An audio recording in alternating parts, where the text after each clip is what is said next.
Stayed at a hotel last night because the campsite was just not doable. It was broad sunlight, no trees, no shade, in the 90s, and I just couldn't do it. So I came to a hotel. Now I'm going to Fort Riley, and I'm going to attempt to talk my way onto an army base that I was stationed at in the early mid-90s, and I haven't been back in 30 years, solid 30 years, and I'm going to see if they'll let me on base and let me drive through. So anyway, that's where it's at. I'm headed to Fort Riley. I'm going to see if they'll be kind enough to let me on so I can go by and sightsee. And if they don't, it'll be a short trip.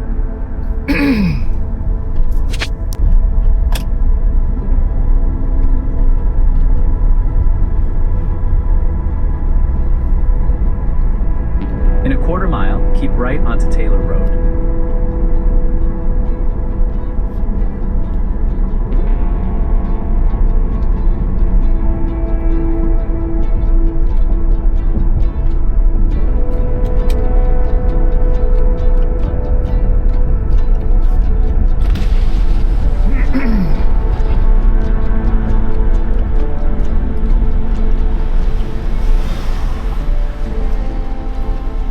Hi, how you doing?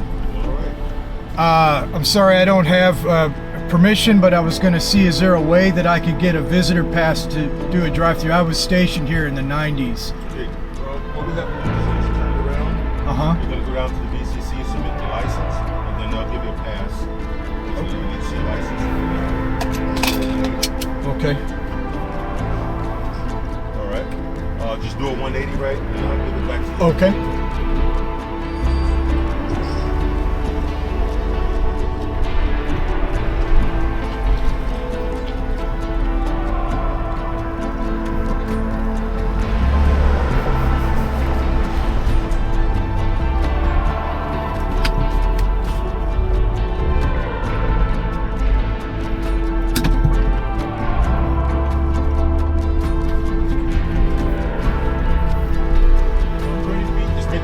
Turn and go down that road right there. Okay, thank you. Success.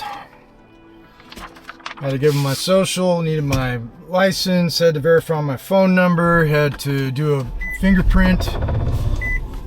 But it's okay, I get to drive on. Let's do it. Have a good day. All right, thank you.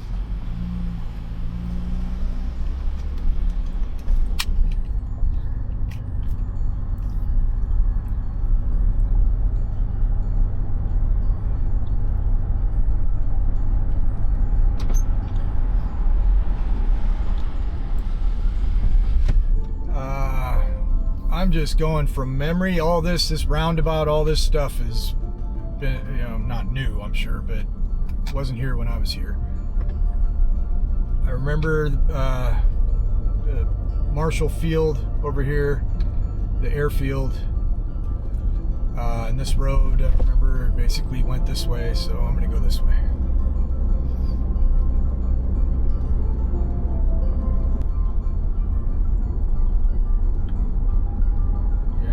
This.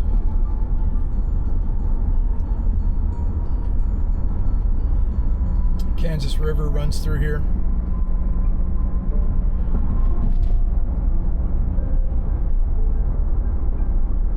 A lot of water, prone to flooding. When I was here in the 90s, it flooded terribly.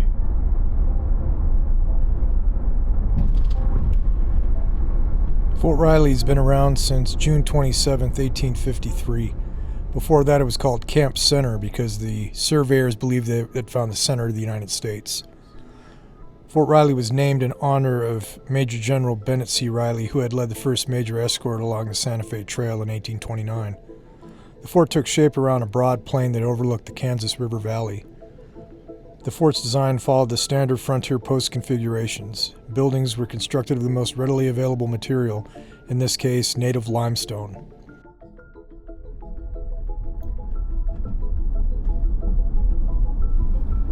Yeah, MWR used to be over here, I believe.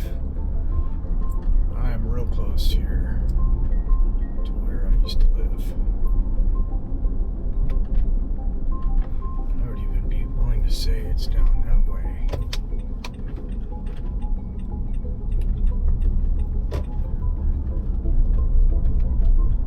Maybe. Yeah, this might be it down here.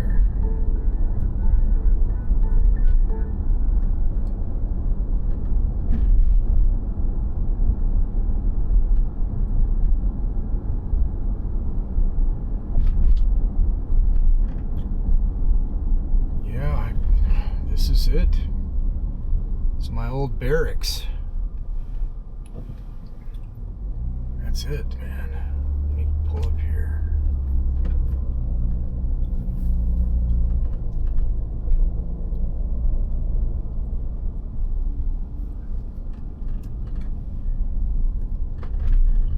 Wow. Super cool, man. I'm gonna get out and walk around here.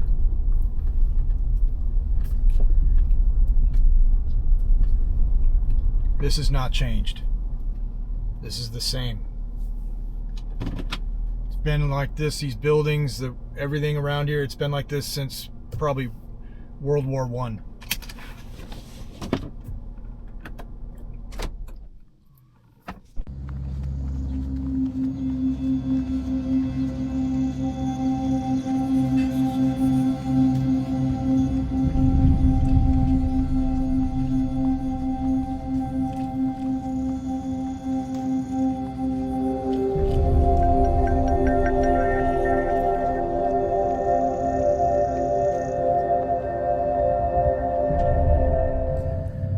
Behind me here is the barracks that I used to live in from 92 to 96 in the Air Force. That second floor up there, that's was the Air Force floor. That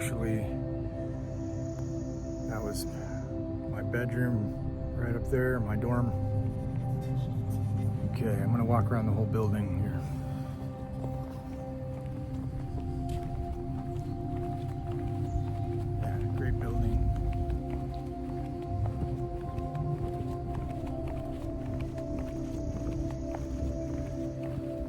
Had another dorm room on the other side. At one point it was renovated.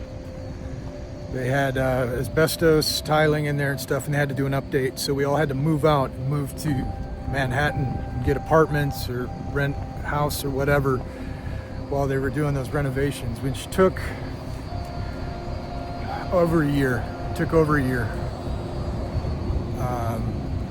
And then we moved back. And when we moved back, I had to get another room. My other room is on this side of the building.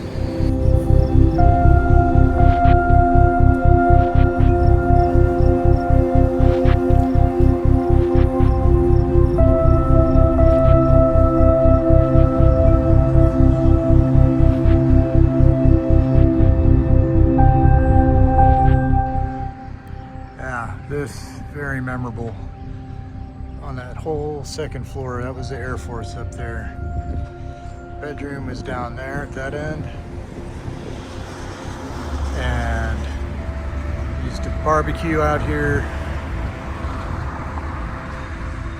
We used to rock climb the walls and these columns here, rappel out here, ride down these stairs on a mountain bike.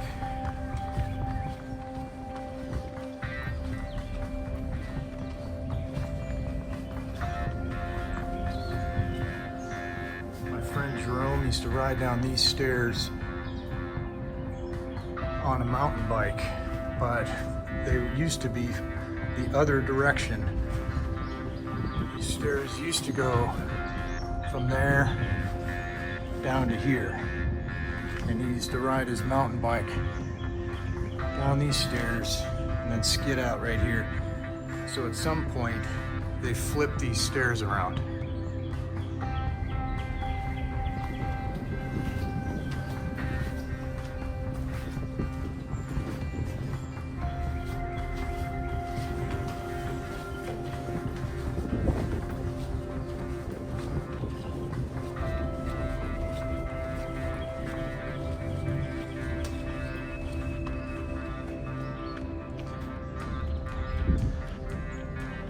The back entrances, many drunken night come in through these back doors here. A lot of memories, man.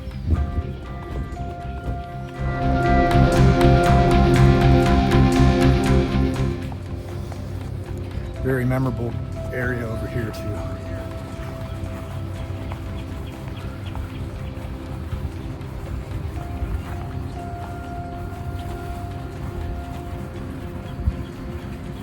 Interesting.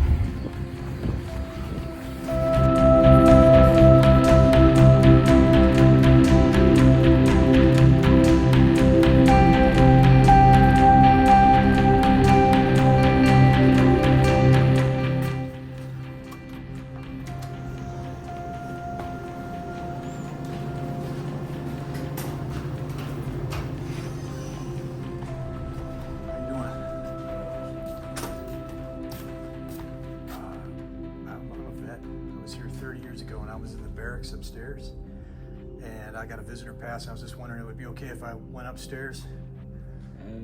Just a quick. I'm sorry. I'm a visitor, and I'm a vet, and I was here 30 years ago. I used to live in these barracks upstairs for like 4 years, and I was going to see if you'd let me go up and just walk the hall up there. Yeah, so these are completely rebuilt. These aren't the same barracks. They tore those down, so it's completely different now. Is it? Yeah. So I can't just walk the hall. I want like.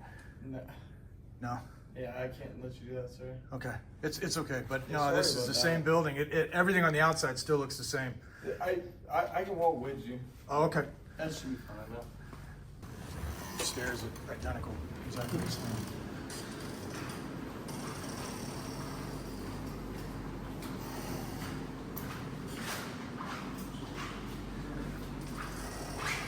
Yeah, my roommate and I, we had the room at the far corner over here, and we used to rappel down this stairwell.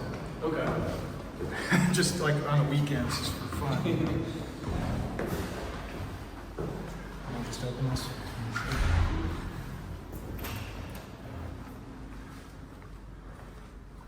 Wow, yeah, this is different. There used to be this hallway, I'm sure, is the same, but that used to be like a day room right there. Yeah, wow. Mechanical, huh? Yeah, I think I kind of remember. There was 2 bathrooms over here, though, back in the day. It was different. Like you say, they redid it. Yeah, it was like getting some dim at that point. Yeah, I can imagine. But yeah, this used to be Air Force dorm back in the day. Huh. Wow. Totally different. Totally different. But yeah, I mean, completely different on the inside. So it was hard to get a read on it, but really cool nonetheless. Cool of them to let me in too.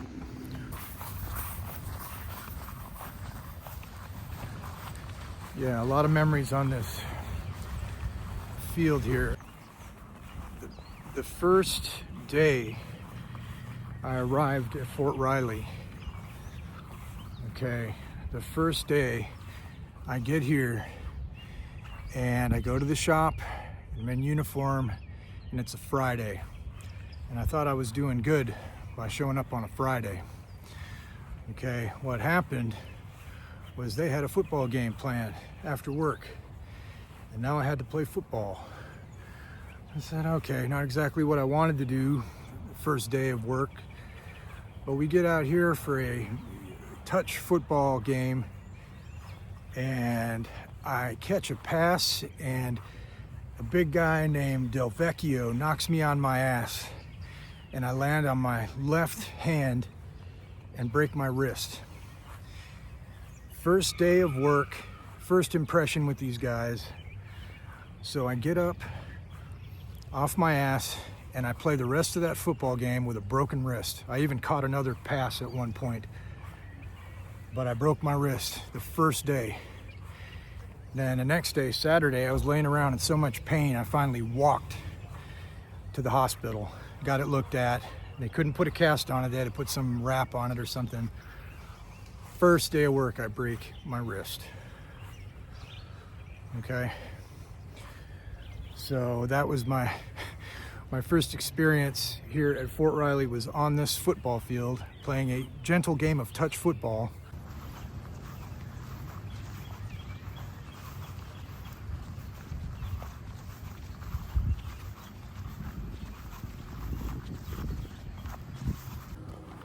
Okay, so my car's parked here. I'm just gonna walk down to the old shop like I used to do when I was 21, 22 years old, where troops would pour out of these barracks into formation on these fields and do PT and all sorts of stuff. Exactly the same. Exactly.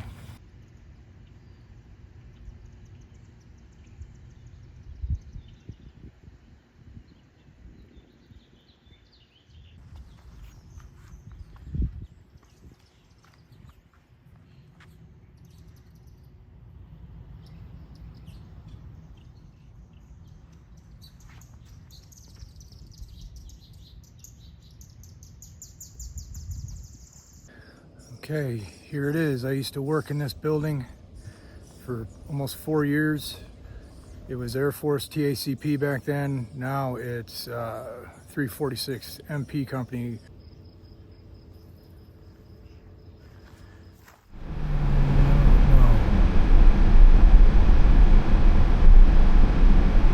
Oh, King Fieldhouse. That's what this is. Yeah, the King Fieldhouse, where we used to work out, weight rooms, basketball courts, and all that stuff.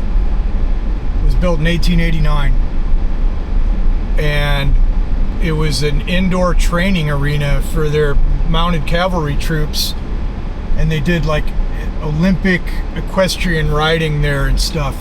And this went on until the 40s, until World War II, or the end of World War II. So I don't know what it was after that, but it eventually became a gymnasium. This way. Cavalry Museum, that's what I'm looking for.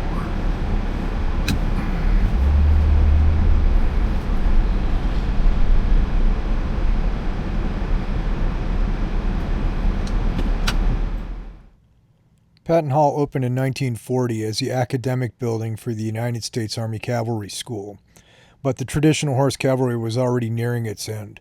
Within a few years, World War II had proven that tanks and mechanized forces had replaced the mounted cavalry. So Patton Hall was essentially the last major building constructed specifically for the cavalry school before that chapter of Army history closed.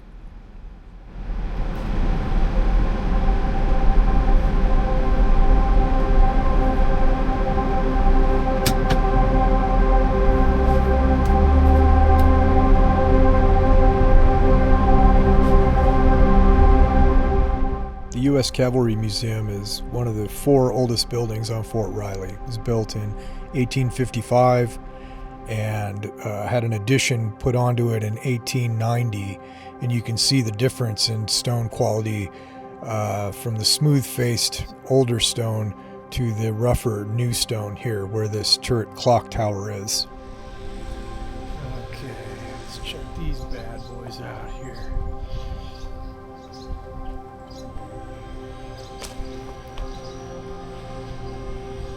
Yeah.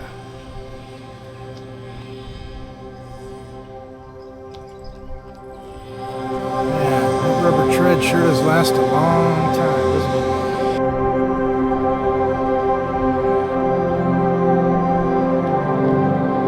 F-track, baby.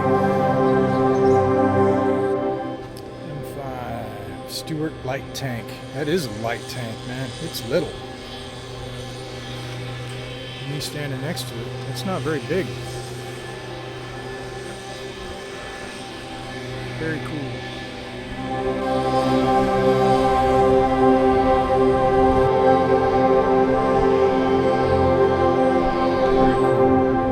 Here's one that I used to ride around in the most back then, an M113.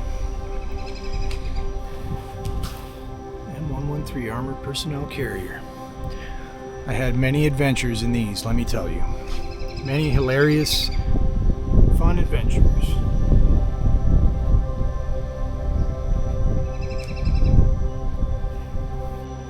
Inside this hatch would be the driver. And up on top would be the TC. This is where you get in, right here. Very useful multi-purpose vehicle that the Army used for many years.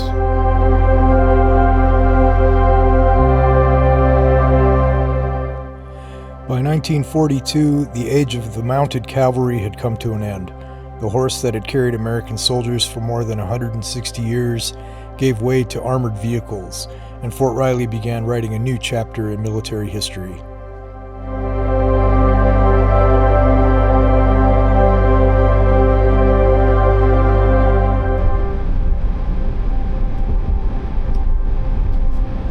This is the hospital that I walked to when I had that broken wrist the first weekend I was at Fort Riley.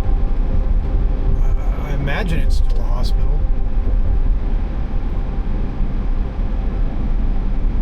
Yeah, still a hospital. Irwin Army Community Hospital. Okay.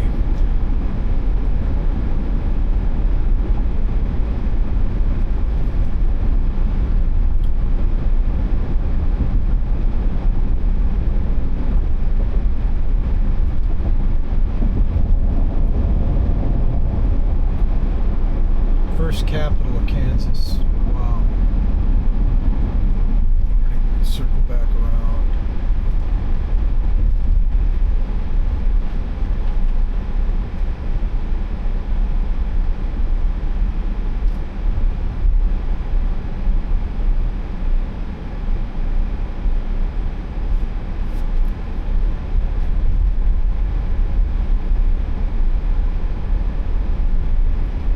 When I was in the military, I used to drive past this place almost every day, and I never once stopped and went inside. And that just tells me what kind of a kid I was back then. But I'm back, so I have to stop now. I have to go in the first capital, Kansas, and see what all the fuss is about.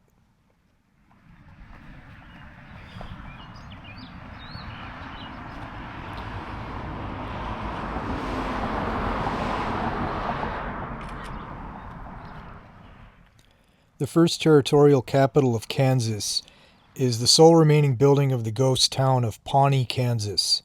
The city served as the capital of the Kansas Territory for only 5 days before it was moved to Shawnee Mission. And this building and the town of Pawnee became a part of Fort Riley.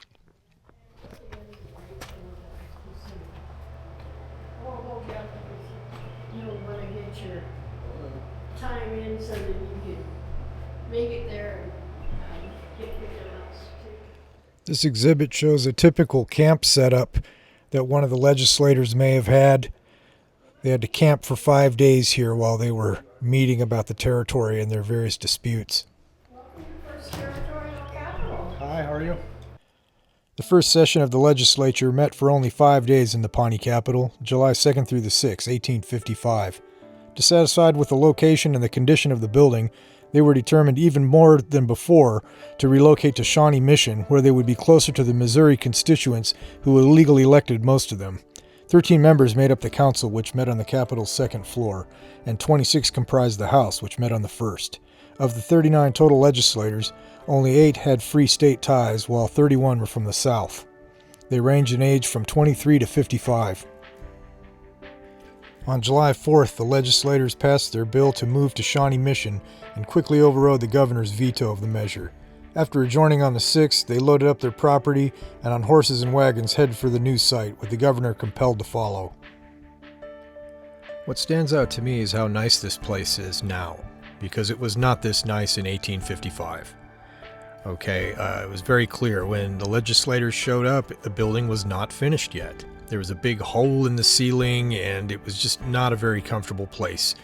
They were camping in tents for days, and, most of them were illegally appointed, and, they're trying to push their slavery agenda. So they were just trying to get rid of the Free State representatives and push their slavery agenda on everybody. So they took it from Pawnee to Shawnee, and, it was a miserable time, and the governor just pretty much had to follow him afterward. Fort Riley was ordered to get rid of the town, destroy the town, but they kept that building as a commissary. And I think it was restored in the 20s. I tell you what, it was really nice coming back to Fort Riley after 30 years.